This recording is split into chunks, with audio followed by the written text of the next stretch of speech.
The seconds are out. The crowd is waiting. The boxers are getting ready to battle. Time for another edition of the Shoulder Roll Virtual Boxing Podcast with your presenter, Greg Rashid.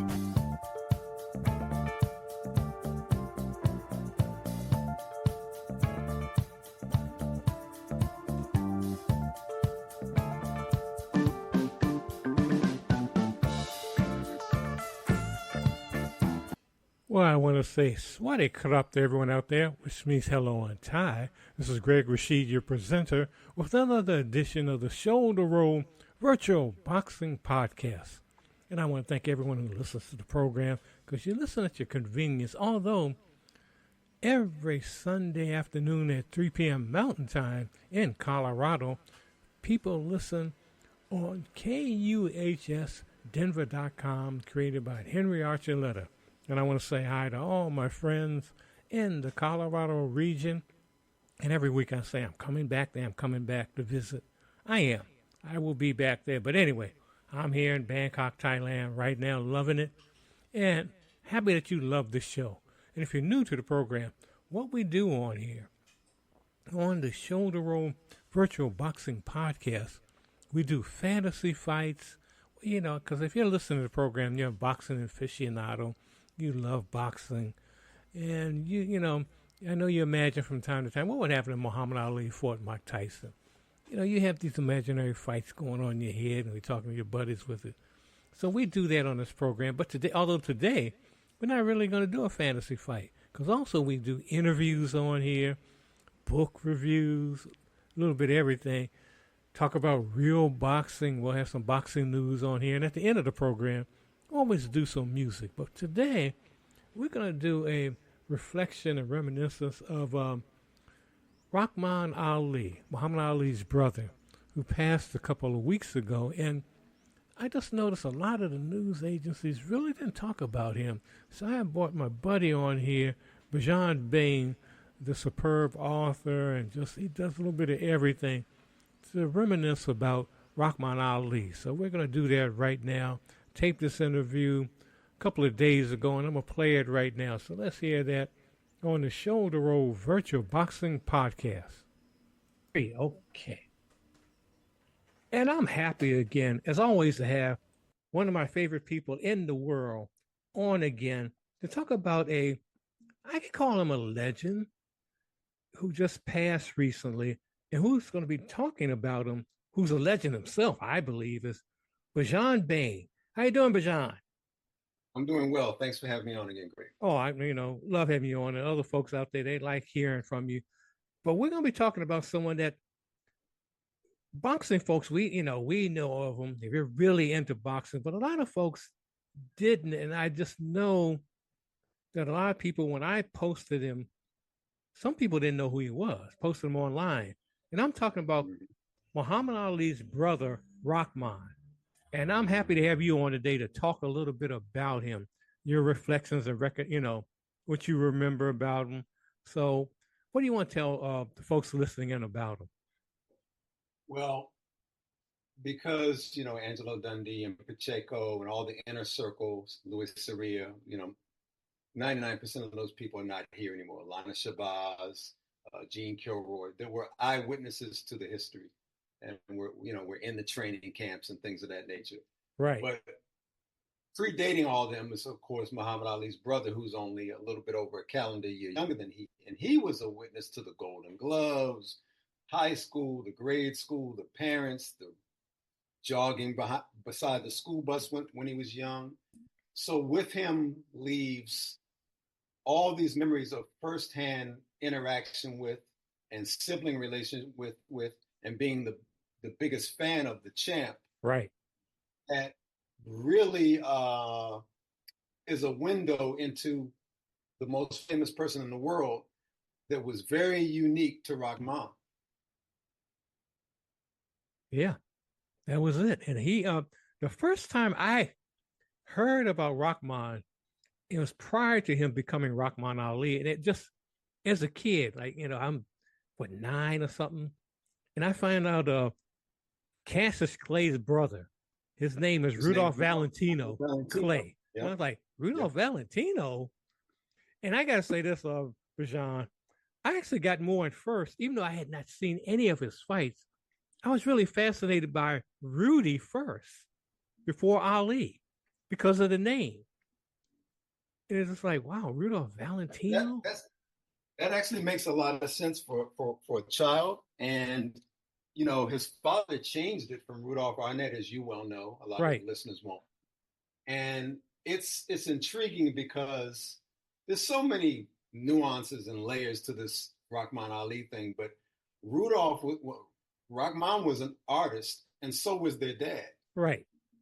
And you can make a case that in the ring, Muhammad was an artist, in terms of the style was so different. So creativity is kind of in the DNA of that household. And you talk about being more fascinated with the brother at first because of the name. I think journalists were kind of intrigued with the brother at first because they used to wrongly report that Rudolph was the first person to convert to Islam, and that Muhammad followed, which is actually not the case because, as you know, he went to the Pan Am Games in '59, and somebody was selling Farrakhan's record on the street when he was in high school. And I may play. I had that. I used to have it on tape. White man's heaven is black man's hell. I may play that sometimes. Of course, they'll ban me for the rest of the year if I do. But I had it on tape for a long time, and I used to play for the listeners that want to be persnickety, I know his name was Louis X. I'm from Boston. Right. We know, we know the real name. We know, where he's coming and all that. But the thing about Rahman, I was looking at some of his fights, after he had passed, and he wasn't a bad fighter. Wasn't terrible, yeah. No, comparing him like someone like some of the other brothers siblings that fought, like Roger Leonard, Sugar Ray Leonard's brother. He wasn't, he was fair. I wouldn't put him up with Mike Quarry. I wouldn't put him up with one of the Mayweathers. No, but he was quick. He was sort of elusive, but he was missing some of the major things that his brother had. Right. But you could see, watch him in the ring. If you just like glance and turn away for a second, you say, "God, this is Muhammad Ali fighting." I never saw him fight this guy. And then say, "Oh no, that's his brother." Because they had. Well, I think it's important for the listeners to know that he was one of his principal sparring partners for a good swatch of his career. Yeah. Right. Him and Jimmy Ellis. And the funny thing is, when I looked at Rahman again, I could see also, besides obviously the Muhammad Ali, I could see the Jimmy Ellis. Because Jimmy, yes. Same trainer, Fred Stoner. Right. Same thing. And I wondered, maybe you know this, I wondered, did they ever I know they sparred, but I wonder if they ever had a amateur bout together. If they ever had that. Who and who? Ellis and him? Yeah, Ellis and Rahman. A recorded bout. They didn't have an exhibition against each other with the public. But as you know, he and Muhammad did. And Muhammad, of course, fought Ellis in July 26, 71. But I will say this. Some of your listeners won't realize this. The only reason Cassius didn't fight in the heavyweight division in the Olympics is because Rudolph was entered into the heavyweight division. That's right. Cassius fought in 178. That's right. That's the thing. And which one? I'm trying to remember. Which one turned pro first? I'm thinking Cassius because he signed in 60 and was training to fight Hunsaker, and he would have been the more attractive person to sign. Right. He went with the Louisville. Yeah. I don't know that that's the case, but I'm thinking because he had the gold medal, that would have been the person that somebody wanted to invest in, even before the Louisville group. And I've got so much on Ali as far as books and all that, movies, videos and all, but I've never seen it said. Did he ever have if any of the promoters or anyone, when he first was starting out, you gotta make sure my brother's taken care of, that he gets on the undercard, or he gets a deal with your company? I don't know about to the extent of being on undercard, because the only undercards I know about are the Chip Johnson fight under Right, Playlist One. right, But because he was employed by the camp, he may have insisted on employment. I don't know because it's not a stretch to hire somebody that was a very good amateur. right, right. He was a very good amateur. That's the thing. He was very good. And I've never seen, he was so devoted to his brother. Every interview I've seen about him, the things I've read, he never regretted as far as his boxing career, like saying, well, I could have been like a light heavyweight champion, or, minor heavyweight Mm-hmm. contender. I'd never seen him say that. And I was wondering if you have any regrets or No, anything. no, but I get the sense from interviews that when they started getting into the early 70s and Ali had more money and he had come back after the layoff after the exile, Yeah, yeah, I get the sense that he would always encourage Rahman to retire because how far are you going to go? Obviously he wasn't in the top 10 or 12, right, but I get the sense even in interviews, he says these things like that it would imply that his inclination, and we never know what they said to each other, was that Rahman just worked for the camp. right. Don't fight God. I mean, how good are you going to be if you're not in the top 10? Yeah, I can see that. I can see that. So the reason I say that is I never felt any jealousy, envy, sibling rivalry because I think he was the kind of sibling that Right. basked in the fact that his brother was accomplished and not envied the fact that his brother No, was I accomplished. definitely, If you look I at the agree with body that. language, if you look at the body language when he upsets Liston, when you look at the body language when he beats Foreman, if you look at the body language when he fought Joe Frazier in the studio, And you talk don't about, sense wait, sibling. before you go on, yeah, because I was going to bring that up. Tell my Mm-hmm. listeners about that because a lot of people don't know that. We're talking, God, it's amazing to realize Nobody we're knows about talking that. almost 50 something Was years. born yet. Yeah. Yeah, nobody was even born yet. It's January And 74. we saw it So live. I saw it you live. had to. You had to because they hadn't shown the first fight yet. Right. So tell my So listeners the about that. first time Ali Frazier won, which was the sports event of the 20th century, ever aired outside of a closed circuit arena live the night of, was 3 years later. For you TikTokers, Instagrammers, YouTube, upload, streaming, watch right away, watch whenever you feel like it. No, no, no, no, no. Uh-uh. 3 years later, almost March 74, January of 74, Wide World of Sports aired for the first time anybody had seen it that wasn't in the theater that night. Ali Frazier won. Amazing. So they had the two fighters who were going to fight in the rematch in the studio to assess the fight round by round with a host and journalist, a lawyer named Howard Cosell. And during they go to round, they talk about what they thought about each round, but they're really getting off track of subject matter about each other's fighting style and how the fight is being refereed. And I clowned too much. I gave away too many rounds. I'm not going to do that this time because they're getting ready to fight again that Monday, and this is airing on a Saturday. Right. So they're not really sticking to the subject line of assessing the rounds for the TV audience. But Cosell lets them talk a little bit, but he tries to bring them back on topic. The more they get off topic, the more they start talking about who they thought really won, who really won because the white man wanted you to win, and white people think you won, black people think I won. And then Joe Frazier brings up the fact that Muhammad Ali went to the hospital. And I'll let you take it from there because you know who was hospitalized for which lengths of time between the two men. Yeah, see, what happens is, Frazier starts saying, well, you went to the hospital, and to paraphrase everything, Ali says, but you went in there longer. I was in and out. You were in there for a while. And that's when Joe Frazier has had enough.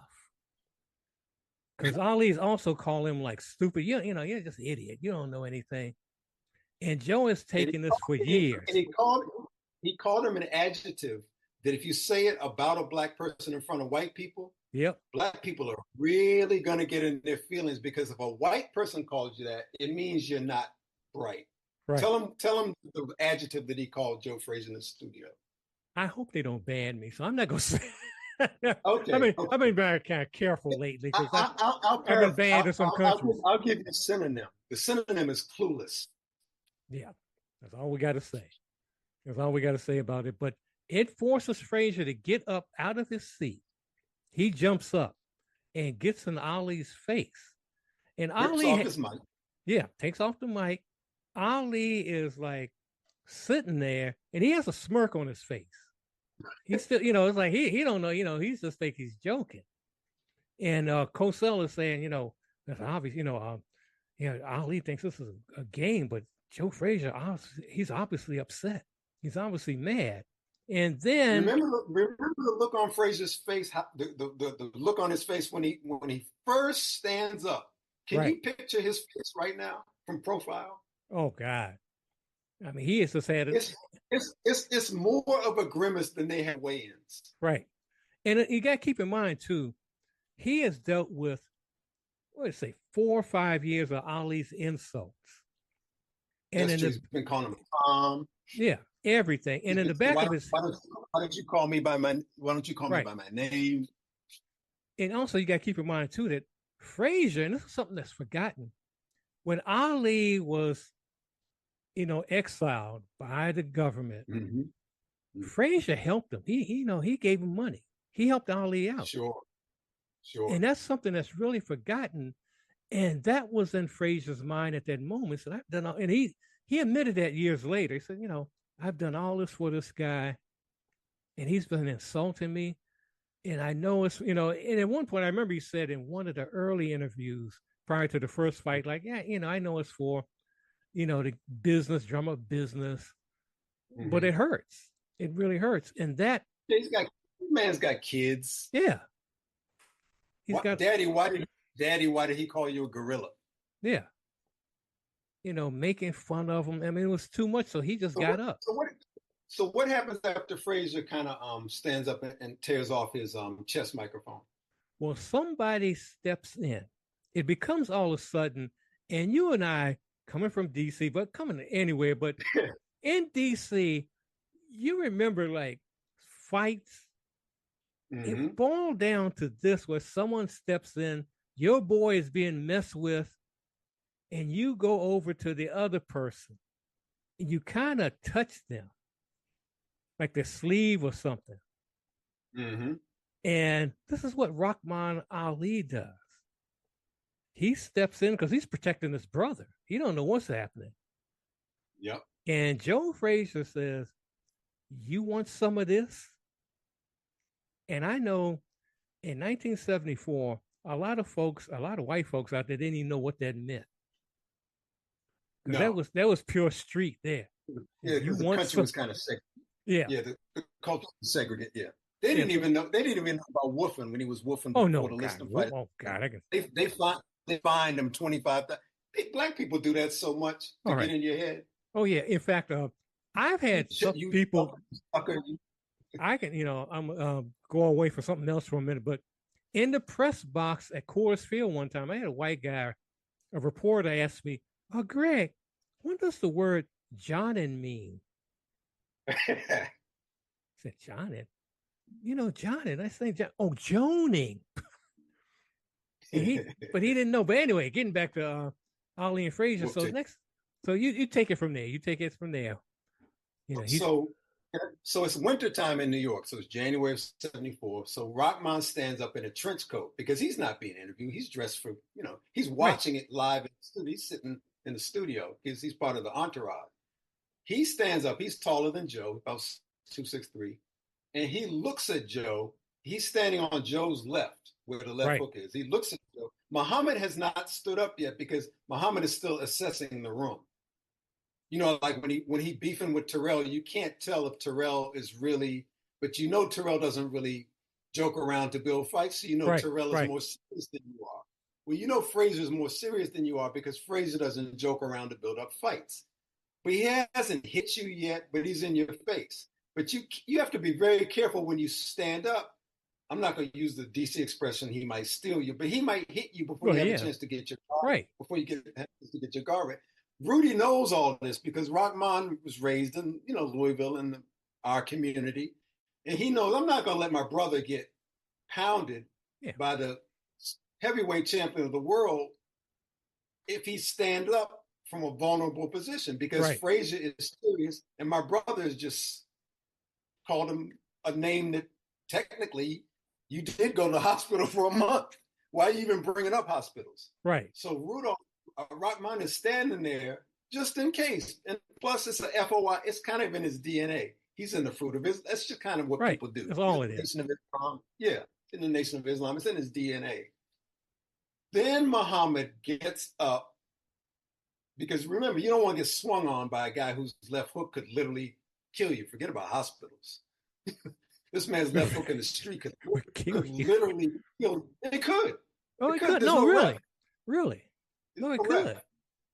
So he gets up and he tries to wrestle Frazier to the ground, but as he's doing so, more of the entourage steps in to assist. Doesn't he say, look out, Joe, or something like that? Watch out, Joe. He tries to distract them a little bit and kind of play around with the audience and play around. He wants to highlight, you're taking this way, you're doing too much. You're taking this way more serious than you.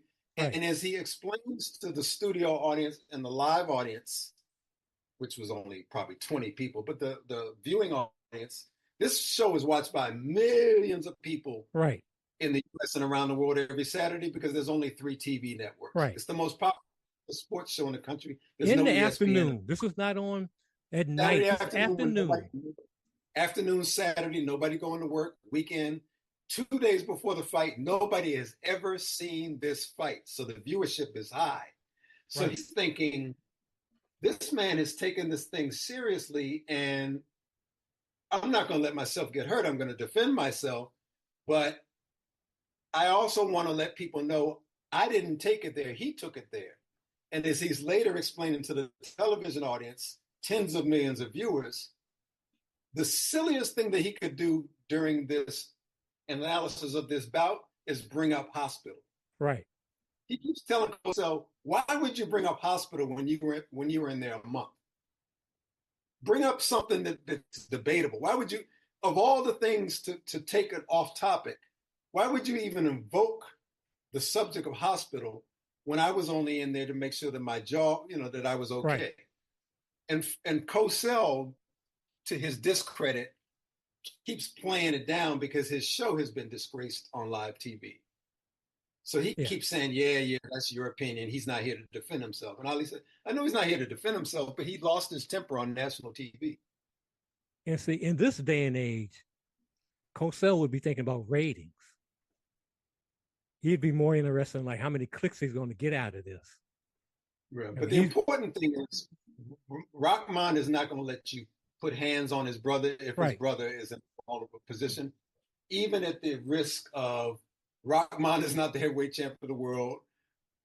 Joe Frazier, if you step into like a Joe Frazier in the street, that's not like putting on some 8-ounce gloves, a referee and a ring doctor and judges and fighting Joe Frazier. This is like, look, dude, it's on. Why are you stepping to my brother like this? Have you lost your cool? Because he ripped off the mic. He took it off. So Rahman is literally this man's lifelong confidant, hugest fan, and sparring partner. He saw everything. Things that we'll never be privy to in Deer Lake, Fifth Street Gym, Cherry Hill, Houston, the draft board reaction when he got home, how he felt about this, how he felt about exile. This man was there. He was everywhere. He was there all the time.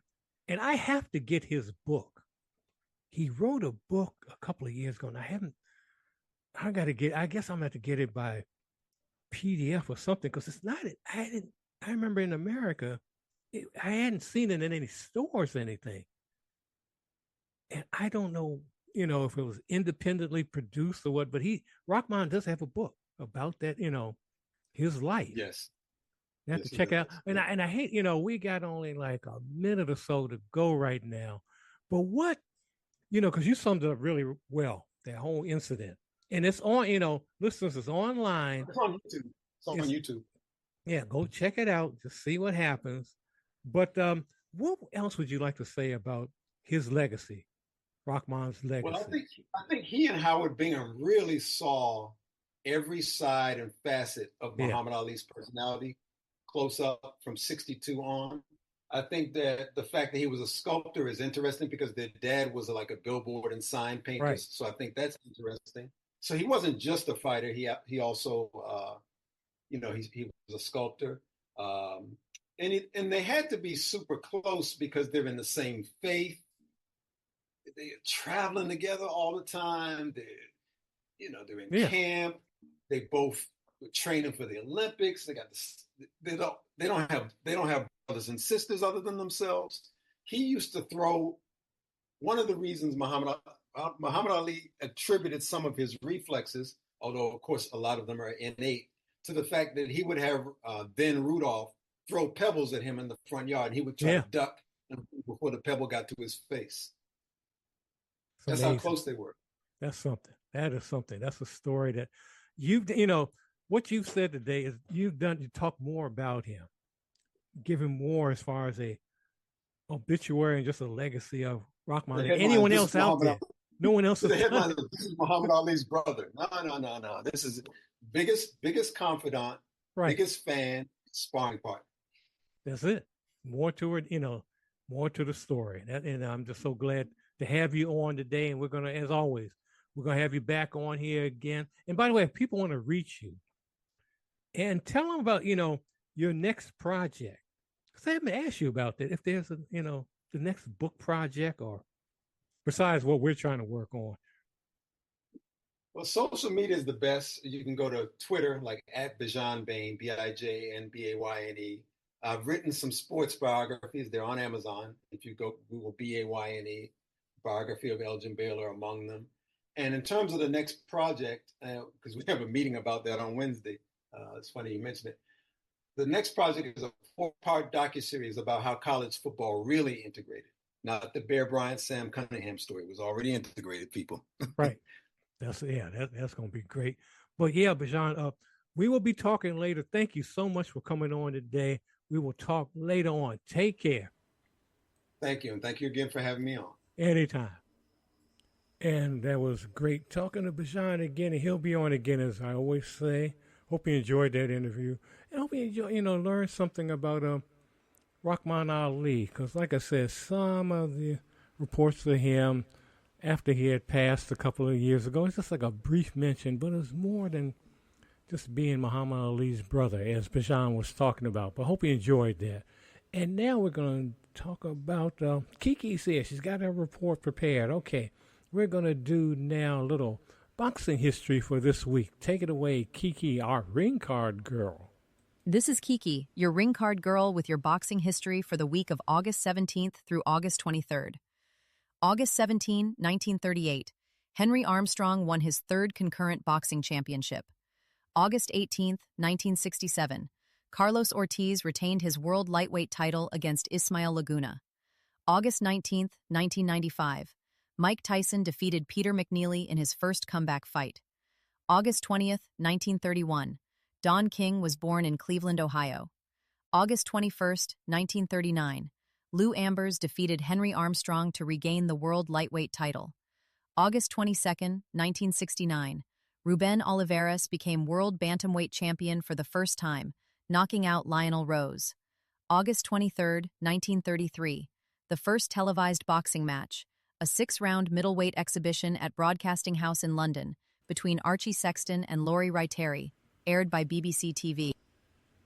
Thank you, Kiki, for that. And that whole thing about the first televised boxing match, that's controversial.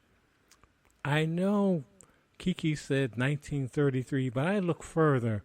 You can go back to the 20s. You can go back actually to the turn of the century and turn of the 20th century, and there were efforts to have television created. It's really something. So that's kind of in dispute. Was it actually 1933? But anyway, we're going to get to some more information here on Shoulder Roll Virtual Boxing Podcast, and we're going, keep in mind, too, obviously I love boxing. I love the sport. It's my favorite sport to watch, professional sport and amateur sport, too. But the serious aspect of boxing is that you're dealing with, every time you step in that ring, you're dealing with the fact that you may die. I mean, boxing injuries it's just brutal.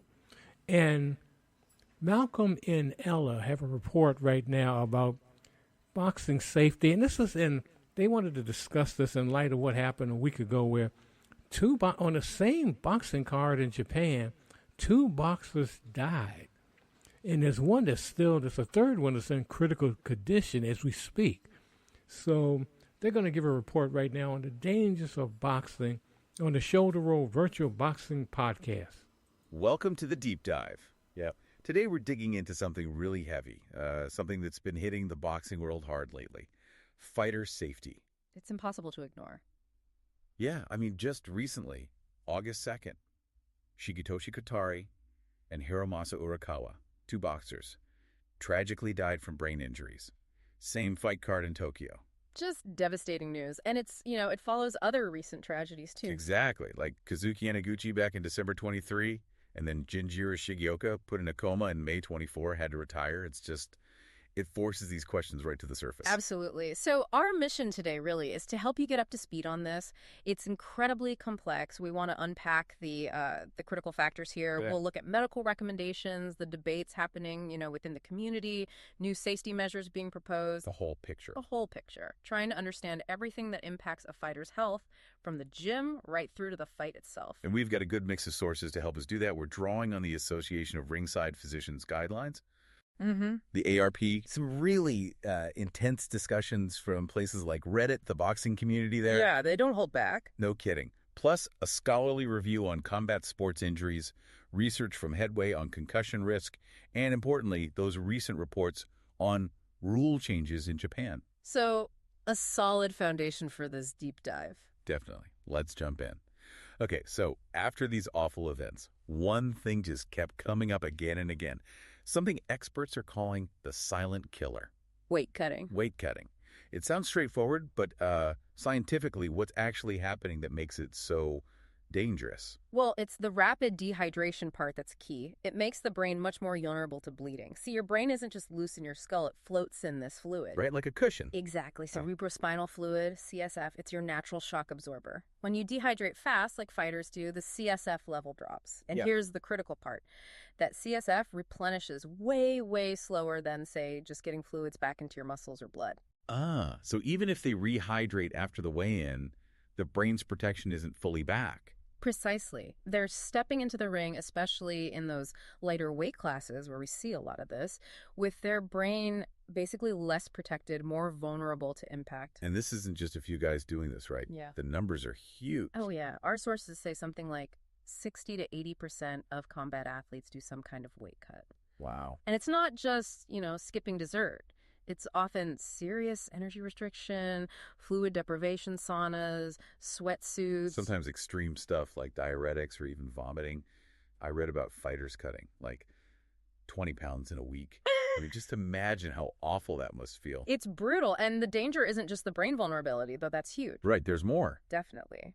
Severe weight cutting causes all sorts of other health issues. Your blood gets thicker, more viscous, which raises the risk for heart problems, even stroke. No. Then there's heat illness risk, hormonal chaos, bone density loss, a weaker immune system, plus the huge mental stress.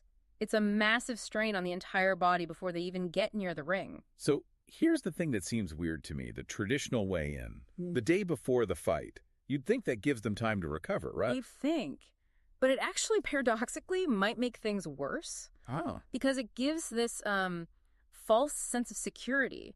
Fighters know they have that 24 hours or so to rehydrate. So what do? They cut even more weight. Exactly. Because they think they can pack it back on and come in bigger, stronger than their opponent, which leads to these dangerous size differences on fight night. Okay, so that's a major problem. What are people suggesting we do about it? What solutions are out there? Well, the ARP, the physicians group, they're pretty clear. They recommend limiting the cut to maybe 3% of body weight at the weigh-in. Okay. And crucially, they say if a fighter gains back more than 5% after the weigh-in, they shouldn't be allowed to compete. That's a hard line. It is. Then you look at the community discussions, like on Reddit. Lots of ideas floating around. Same-day weigh-ins come up a lot. But then fighters might be competing while still drained. Right. That's the trade-off, yeah. Others suggest more weight classes to reduce the incentive for huge cuts. Makes sense. Or regular check-ins, like the WBC does 30 days out, 14 days, 7 days, verified weights. Plus things like fines or specific rehydration clauses in contracts. And Japan, the JBC, they've acted really fast after these recent tragedies, haven't they? They have. They brought in immediate measures. Pre-fight urine tests, for one, checking hydration levels. Okay. And a new rule, if you regain more than 10% of your weight between the weigh-in and fight night, you have to move up a weight class for your next fight.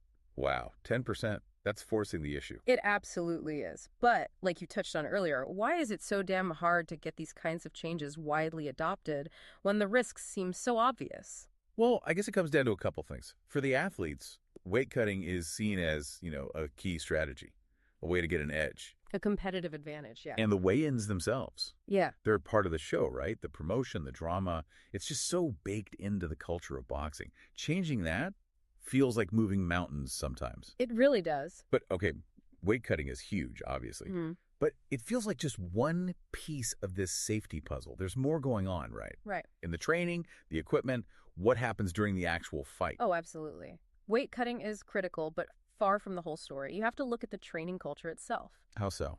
Well, particularly in places like Japan, there's this deep-rooted idea of fighting till the end, never give up. And that translates into incredibly hard sparring. Like sparring hard almost every day. Sometimes, yeah. And while some argue that builds toughness, great fighters, the medical reality is that it contributes massively to cumulative brain damage that's already there before they even step in for the real fight. So it's like they're taking punishment before the main event. Exactly. And some traditions, like you said, they die hard even when the science points elsewhere. And the medical recommendations are trying to push back on that, right? The ARP. What do they say about sparring? They strongly recommend using much bigger gloves for sparring, like 20, 22-ounce gloves for heavyweights, 16 for middleweights, maybe 12 for lighter guys. Much bigger than competition gloves. To soften the blows in training. Right. And limiting headshots during sparring sessions, trying to minimize that pre-existing damage. And now the JBC is also bringing in rules about when sparring has to stop before a fight. Okay. Now, gloves in the actual fight. This is interesting. You'd think bigger, more padded gloves are safer, full stop. Yeah. But it's not that simple. It's really not. Modern gloves do a great job protecting the fighter's hands, preventing breaks. Yeah. But they might actually increase the total amount of head trauma over a fight.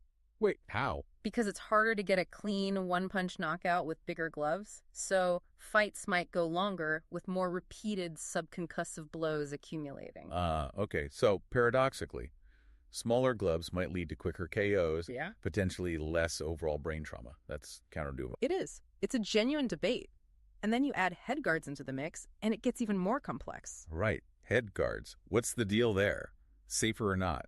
Well, the ARP did find that when head guards were mandatory, along with thicker gloves, you saw fewer knockouts and fewer reported head injuries. But there's always a but. There is. They also saw an increase in the total number of head blows landed. So maybe fighters felt safer and took more risks or aimed for the head more. Possibly. And remember, International Amateur Boxing got rid of head guards back in 2013. Part of the reason was this lack of definitive proof they made things safer overall, plus wanting boxers to be more recognizable. And Headway's research even suggested head guards could become targets, like something big to aim at. Yeah, that was one suggestion in their review. It just shows how tricky this is. Trying to protect one area might inadvertently increase risk in another way. Man. Okay, so that's training and equipment. What about fight night itself? The refs, the corners, how crucial are they? Because sometimes you watch a fight and you're just screaming at the TV for someone to stop it. You and me both. And yes, they're absolutely critical. Our sources point out that corners can be reluctant to throw in the towel. There's this machismo culture sometimes. Giving up is frowned upon. Even if the fighter's taking a terrible beating. Unfortunately, yes. And referees, too, sometimes they might let a fight continue too long, letting a boxer absorb way too much punishment. So what are the protocols supposed to be, medically speaking? The ARP is very clear. Ringside doctors, EMS, they need to stay at the venue until every single competitor has left safely. Makes sense. And doctors should let local hospitals, especially those with neurosurgeons, know that a boxing event is happening beforehand. Just being prepared. And the JBC in Japan, they're beefing up ringside services too. Big time. Ensuring ambulances are there, properly equipped, and already linked with hospitals capable of emergency brain surgery. And not just for the big title fights, but for all matches. That's a significant improvement. And we know rule changes can actually work, right? There are examples where they've improved safety. Oh, definitely. The review we looked at mentioned a few key ones, like bringing in the referee stop contest rule, the RSC. That gives the ref more explicit power to intervene. Right. Stop the fight if someone's clearly outclassed or hurt. Exactly. Also, adopting computerized scoring, that shifted the focus a bit, from just landing bombs to rewarding technique, which led to fewer KOs. Interesting. And even things like adding more weight divisions, which they saw helped in karate, reducing injury rates for younger athletes. And historically, boxing itself reduced championship fights from 15 rounds down to 12. Yeah, I remember that change.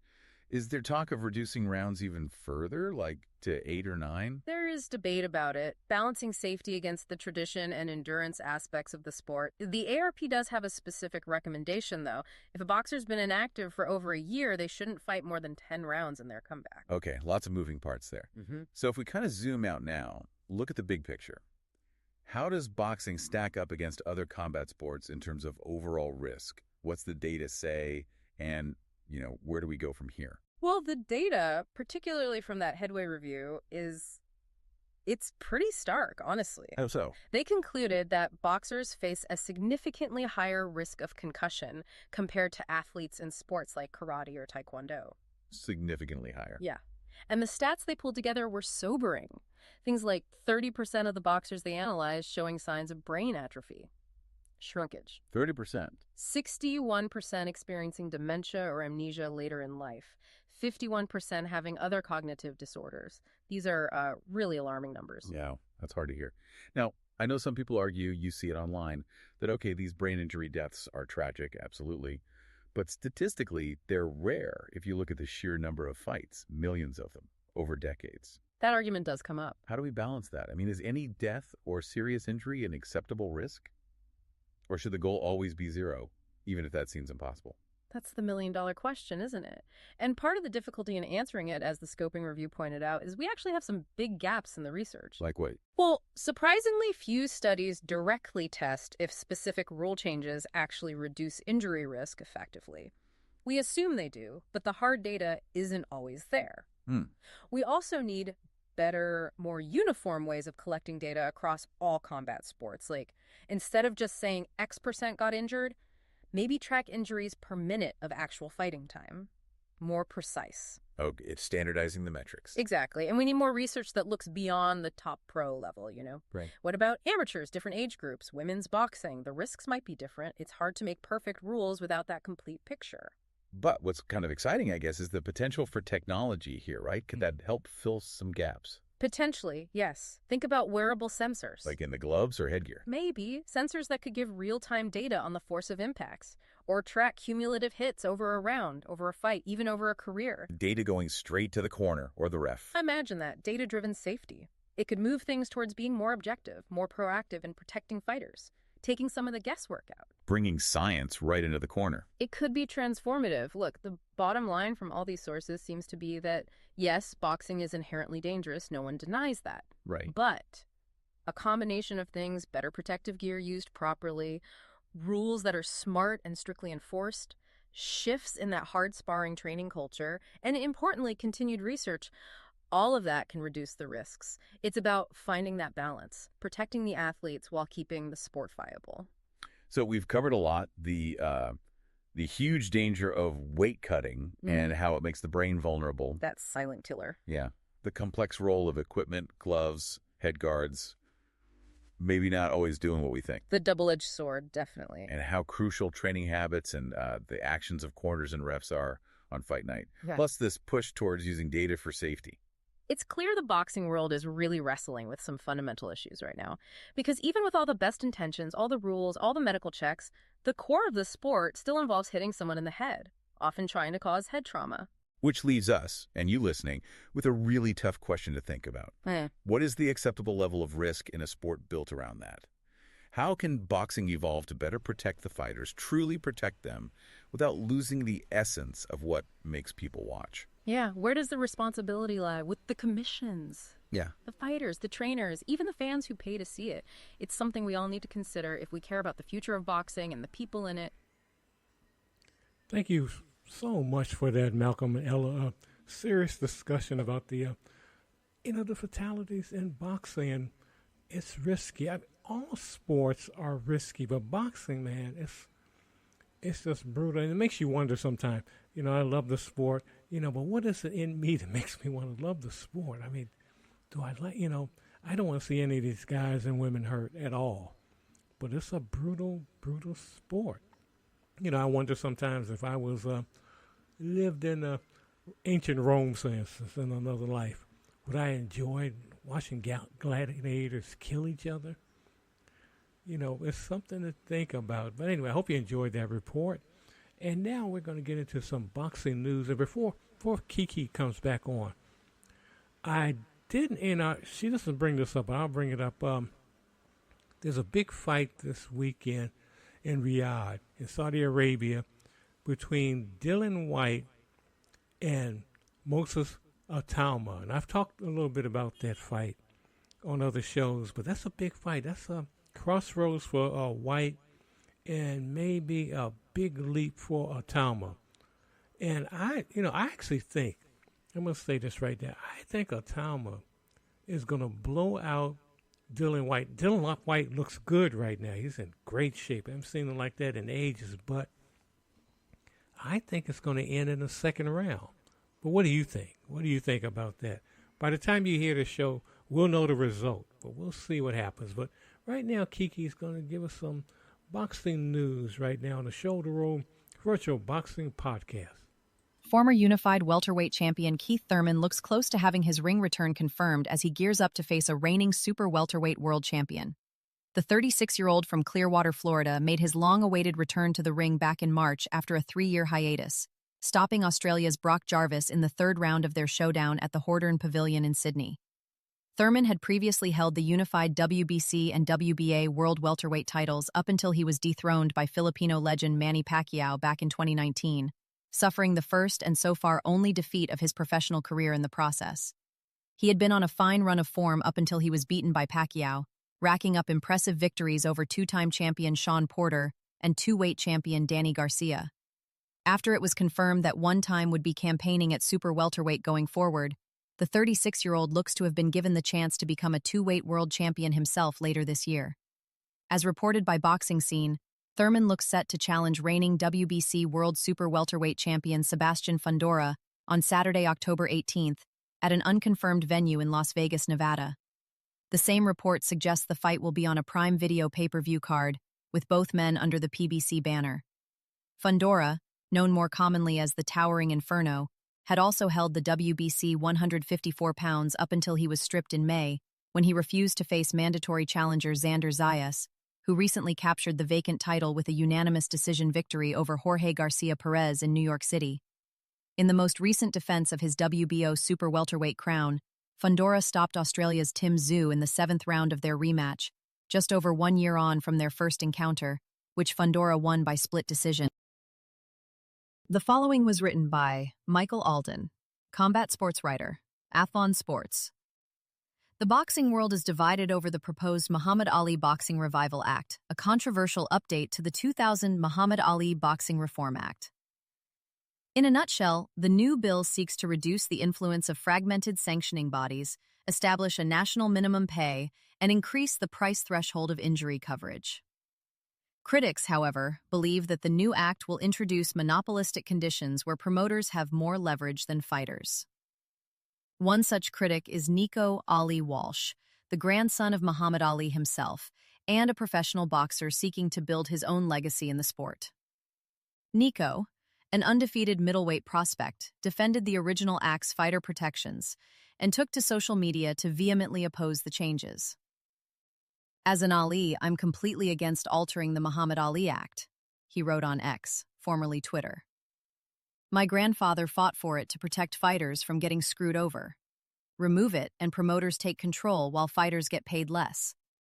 keep the act and protect the fighters who put their lives on the line.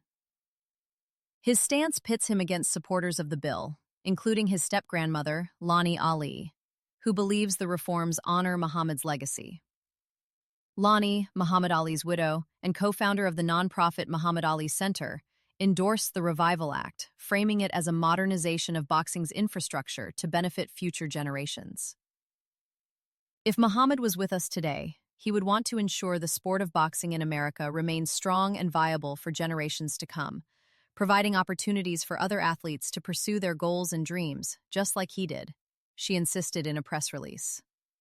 Backed by TKO Group, UFC WWE's parent company, and bipartisan lawmakers, the bill proposes the implementation of Unified Boxing Organizations, UBOs, to create parallel rankings and titles, alongside stricter medical safeguards like mandatory brain imaging and $25,000 injury coverage. While Nico criticized this new act, he has shown support for a different proposed bill by the name of the Muhammad Ali Expansion Act, an amendment introduced in 2017 to the original Muhammad Ali Boxing Reform Act of 2000 that seeks to include MMA and other combat sports with the core goal of protecting fighter safety, transparency, and fair compensation for fighters. The 25-year-old boxer showed support in a thread response below his initial post by signing a petition urging fighters, coaches, fans, and advocates to support the Ali Expansion Act.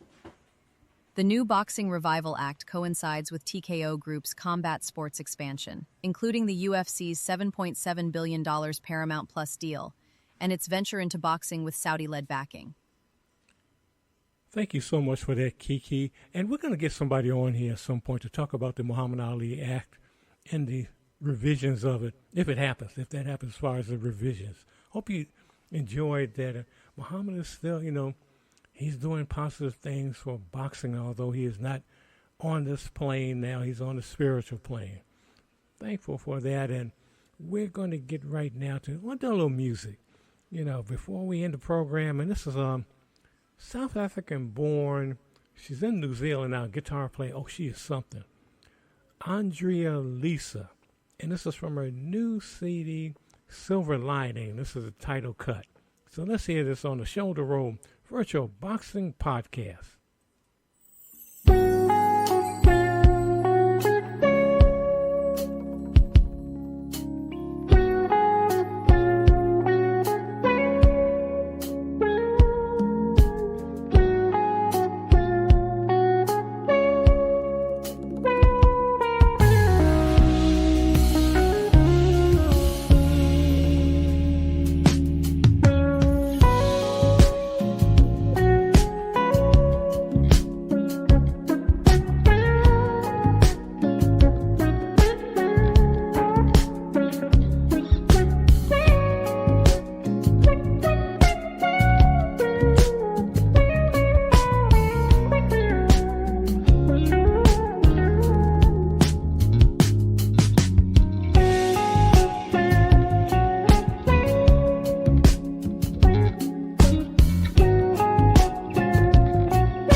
right. That was Andrea Lisa, her new one, Silver Lining.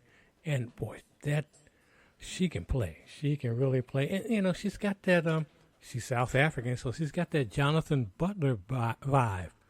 So I wonder if they're going to team up sometime. That'd be a great album. Jonathan Butler and Andrea Lisa. Maybe they already have. I'm going to check that out. But anyway, we're going to get ready to get out of here right now. Hope you enjoyed the show. Hope you enjoyed the reflection with Bijan Bayne on Rahman Ali.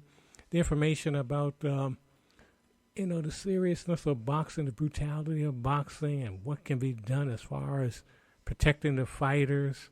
And also just the latest boxing news and the music at the end. I hope you enjoyed all of that. So again, this is Greg Rashid. Go in love and go in peace. As I always say, help someone along the way. And when you wake up in the morning, get up, give yourself a big hug, and just say you love yourself. Because if you don't love yourself, you can't do anything because you don't love nobody because you don't love yourself. But love yourself and do what you can in your community. Be it helping a senior in need, a young person, an animal in distress, picking up trash. But doing what you can because we're all on this big blue ball together, and we got to do something to make it better. There are wars and, there are wars and rumors of wars. Also, there's need for water right now, and I got to get some water. But anyway, so do what you can. You know, the situation over here in Thailand with on the border of Cambodia is still sizzling. There's rumors now that there may have been some shots couple of days ago, so there's supposed to be a ceasefire, but we don't know. But there's so much going on, so do what you can. It may sound silly, but just work for peace. Work for what you can do to make your community, your suburb, your farm area, gated community, wherever you are, make it a better place. But again, this is Greg Rashid. Go in love and go in peace. And always just remember to help someone in need and help those that, if you've been granted an opportunity just to do, to have life, as far as have a job, taking care of it all. Think of those who are less fortunate, especially, the homeless. See what you can do to help them. But anyway, this is Greg Rashid. Go in love and go in peace. We'll see you next time on the Shoulder Roll Virtual Boxing Podcast. And I'm going to get me some water right now. Thanks for tuning in. Please remember to like, comment, share, and subscribe to this podcast. Please become a member at patreon.com under the title Ringside Fantasy Fights and News. See you next time.